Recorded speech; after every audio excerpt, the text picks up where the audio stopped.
to say congratulations to all the graduates sa taong 2023-2024. Kasama na doon yung kuya ko, Kuya Biboy. Congratulations sa iyo.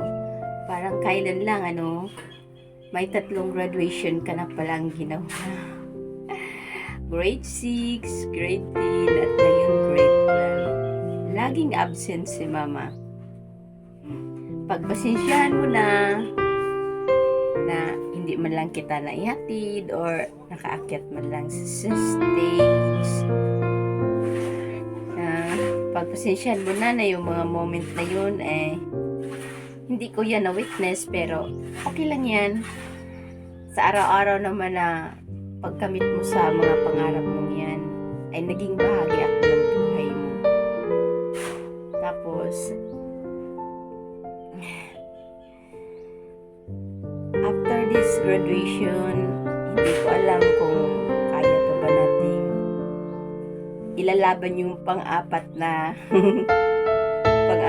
graduation na gagawin mo. Only God knows.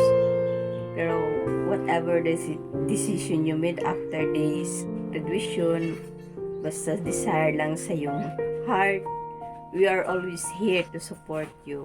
Hindi lang ako, buong pamilya natin. Your grandmother, your titas and titos, your cousins. Basta, huwag mo lang kaligtaan, always be connected to God.